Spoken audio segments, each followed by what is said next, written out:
Goku laban kay Gohan gamit ang Beast Gohan. Hello guys, Ugok Anime PH nga pala, ngayon nga ay pag-uusapan natin ang Chapter 102 ng Dragon Ball Super Manga. Pero bago nga tayo magsimula ay pwede nyo bang i-like ang ating video para lagi kayong updated sa mga ganitong klase ng content. Natapos nga ang last chapter sa scene kung saan ay bumalik nga sa Earth itong si Goku dahil nga sa nasense nitong ki mula sa planetang Earth, nalaman nga niya na kay Gohan nga ang ki na kanyang nasense. Dito na nga papasok ang Chapter 102 ng Dragon Ball Super Manga. Nagsimula nga ang scene dito kay Goku kung saan ay nagulat nga ito sa ginawa ni Gohan dahil agad nga daw nitong napababa ang napakalakas na ki nito kanina. Nag-iisip nga itong si Goku kung saan nga daw magandang simulan ang sparring nila, kaya naisip nga dito ni Goku na mas maganda nga daw kung sa planeta ni Beerus nila gawin. Dagdag pang sabi dito ni Goku na kung pwede nga daw na ipakita sa kanya ni Gohan ang bagong form nito. Dito nga ay nagulat nga itong si Gohan, pero sinabi nga nito na wait nga lang daw, magpapalit nga lang daw siya ng damit. Dito naman ay kinamusta nga nitong si Goku itong sila Trunks at Goten, at bakit nga daw magkakasama ang mga ito ngayon. Sagot naman dito itong si Goten at sinabi nito na pinuntahan nga lang daw niya ang kanyang favorite na kuya. Dito nga ay naisip ni Goku na isama nga itong sila Trunks at Goten sa planeta nitong si Beerus. Agad nga nitong pinapasok sa loob ng sasakyan ang dalawa para nga daw maisama niya ito sa instant teleportation niya. Habang itong si Gohan naman ay nakapagpalit na ng damit at dito nga ay mabilis na nga silang nakapunta sa planeta nitong si Beerus. Sila Broly at ang iba nga dito ay kasalukuyan ngang nagsasayaw at lahat nga sila dito ay gulat na gulat sa ginawa nitong si Goku dahil isinama nga nitong si Goku itong si Gohan, Trunks at Goten. Sa ginawang teleportation nitong si Goku ay aksidente ngang naisama ang dalawang army dito ng Red Ribbon Army. At sa moment na ito ay gusto na ngang makita ni Goku ang bagong transformation nitong si Gohan at ang simula ng sparring nilang dalawa. Si Gohan naman dito ay gusto nga din ang idea ng kanyang tatay. Habang itong si Beerus naman ay naiinis nga kay Goku at Gohan dahil sigurado nga daw siya na masisira na naman ang planeta niya. Ito naman si Goku ay agad na tinanong itong si Gohan, ano nga daw ang pangalan ng bago nitong transformation. Sagot nga dito itong si Gohan at sinabi nito na Beast nga daw. Salita nga ulit dito itong si Goku at sinabi nito na Beast daw ang pangalan ng bago nitong transformation. Sagot nga dito itong si Gohan at sinabi nito na si Piccolo nga daw ang nagpangalan nun. Salita naman dito itong si Goku at sinabi nito na kung kaya daw ba nitong si Gohan na makapag-transform sa bago nitong technique. Sagot nga dito itong si Gohan at sinabi nito na oo nga daw, sinabihan nga daw siya nitong si Goku na dapat lagi siyang maging ready para sa mga paparating na enemy, at itong si Piccolo ay tinuruan nga din daw siya kung paano nga magamit ang teknik na ito. Dito nga ay nagulat nga itong si Goku dahil si Piccolo pa din daw pala ang teacher nito hanggang ngayon. Salita nga ulit dito itong si Gohan at sinabi nito na speaking of Piccolo nga daw ay meron nga din daw itong bagong teknik.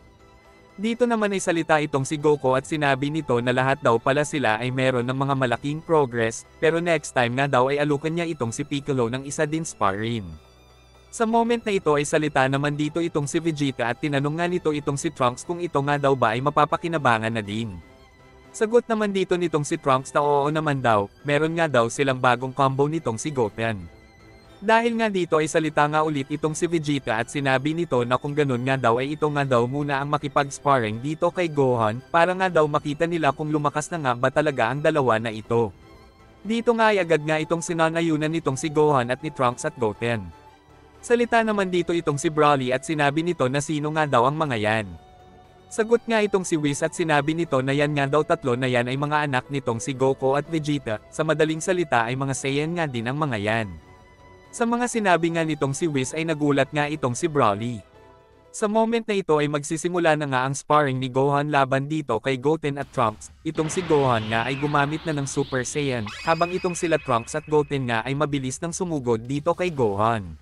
Umatake na nga itong si Trunks pero madali nga lang itong nasalag nitong si Gohan, pero itong si Goten nga ay napunta sa likod nitong si Gohan para umatake ng malakas na pagsipa, ngunit madali nga lang itong nasalag ni Gohan. Agad nga ditong dumistansya sila Goten at Trunks, lumipad nga ang dalawa pataas para nga maghanda ng isang atake na tinawag nilang Cyclone Style Tornado Double Hurricane, at mabilis na nga silang umatake dito kay Gohan, ngunit madali nga lang itong naiwasan nitong si Gohan. Dahil dito ay tumama nga sila Trunks sa lupa. Sila Goku nga dito ay nasayangan nga sa ginawang atake nila Trunks, habang itong si Vegeta naman ay nahihiya na nga sa mga pinaggagawa nila Trunks. Salita nga dito itong si Gohan at sinabi nito na bakit nga daw ganun ang ginawa nitong pag-atake. Madali nga lang daw yun maiiwasan ng mga makakalaban nila. Sa point na ito ay naghanda na nga ulit sila Trunks at Goten sa pamamagitan ng Super Saiyan at mabilis na nga silang umatake dito kay Gohan ng sobrang daming pagsuntok. Pero madali nga lang itong nasasalag nitong si Gohan. Si Broly naman dito ay nagulat nga sa mga nakita niya dahil kaya din palang gumamit ng dalawa na yan ng Super Saiyan. Sagot naman dito itong si Whis at sinabi nito na lahat nga daw ng Saiyan sa Earth ay kayang gumamit ng Super Saiyan dahil nga sa sinabi nitong si Whis ay talagang nagulat nga dito itong si Broly. Sa kabilang banda naman ay napunta ang scene dito kay Gohan kung saan ay umatake nga itong si Trunks ng isang malakas na pagsipa na bahagya na kapag-patalsik dito kay Gohan. Habang si Gohan nga ay nasa ere ay mabilis na nga ditong sumugod itong si Goten para umatake ng isang malakas na pag-atake pero nagawa nga itong mas alag nitong si Gohan. Ngunit dito nga ay umatake nga ulit sila Trunks at Goten ng napakadaming pag-atake pero nagagawa nga itong mas alag ni Gohan. Napansin nga ni Gohan na tatama na nga siya sa malaking puno kaya mabilis na nga itong lumipad ng malayo. Ngunit dito nga ay nagulat nga itong si Trunks dahil bigla na nga lang siyang tinamaan ng atake ni Gohan pero itong si Goten nga ay nasa likod na agad nitong si Gohan pero tinamaan nga din siya ng atake nitong si Gohan. Habang nasa ere nga ang dalawa ay agad na ngang umatake si Gohan ng Wave Blast, pero nagawa naman itong maiwasan nila Trunks at nagulat nga itong si Gohan nang makita niya na nasa likod na niya itong dalawa para umatake sa kanya ng isang malakas na pagsipa. Ngunit dahil nga sa bilis nitong si Gohan ay nagawa pa nga niyang maiwasan ito. Salita nga dito itong si Gohan at sinabi nito na hindi na nga daw ito masama, totoo nga daw na nag-training talaga ang dalawa na ito. At wala pang ang ilang segundo ay umatake na nga dito itong sila Goten at Trunks, ngunit nagagawa nga itong mas alag ni Gohan. Sa point na ito ay patas na nga ang nagiging palitan nila ng pag-atake kaya napagpasyahan na nga ni Gohan na gumamit na ng Ultimate Gohan na transformation nito. Dahil nga sa nakita ni Trunks at Goten ay naisip nga nila na gamitin na ang fusion technique nila, dito nga ay ginawa na nila Trunks at Goten ang fusion technique nila na talagang nagpag-ulat kay Goku dahil sobrang lakas na kinga daw ang pinalabas nito. Pero after ng fusion ay bumungad nga sa kanila ang mataba na Gotenks, sila Trunks nga ay nainis dahil ito na naman daw ang naging itsura nila. Dito nga ay mabilis na ngang sumugod itong si Gotenks kay Gohan ngunit madali nga lang itong tinamaan ng malakas na pag-atake ni Gohan dahilan kaya nga ito ay tumalsik ng malayo. Dahil dito ay naisip na nga nitong si Goku na may nanalo na nga daw sa sparring at ngayon nga daw ay siya naman daw ang lalaban kay Gohan. Dito nga ay nagulat nga itong si Broly, at dito nga ay magsisimula na ang laban ni Gohan kay Goku.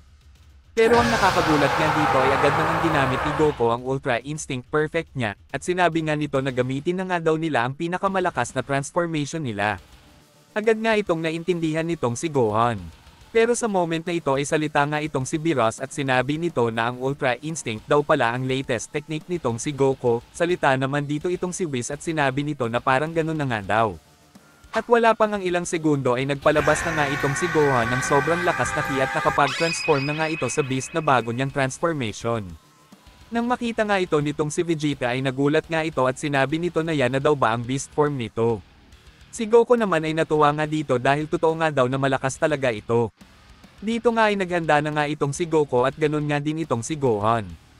At wala pang ang ilang segundo ay umatake na nga ang dalawa sa isa't isa, sobrang bilis at malalakas na atake na nga ang pinapakawalan nila Goku at Gohan, bawat pag-atake nga ng dalawa dito ay nagre-resulta ng malakas na paglindol na talagang ramdam nila Broly.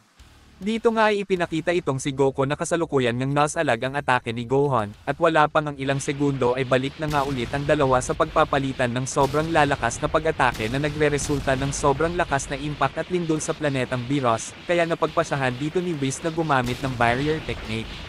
Dito nga ay tuloy pa rin sila Gohan at Goku sa ginagawa nilang laban, at parang patas nga ang laban na nangyayari. Salita nga dito itong si Goku at sinabi nito na ituloy nga lang daw nitong si Gohan ang ginagawa nito ngayon, agad naman itong sinanayunan nitong si Gohan. Ngunit makikita nga natin ang grabe na damage na naidulot nito sa planetang Beerus, dahil nagkaroon nga ng sobrang laking creek ang planeta nitong si Beerus. Salita nga dito itong si Beerus at sinabi nito na umalis na nga daw ang mga ito sa planeta niya.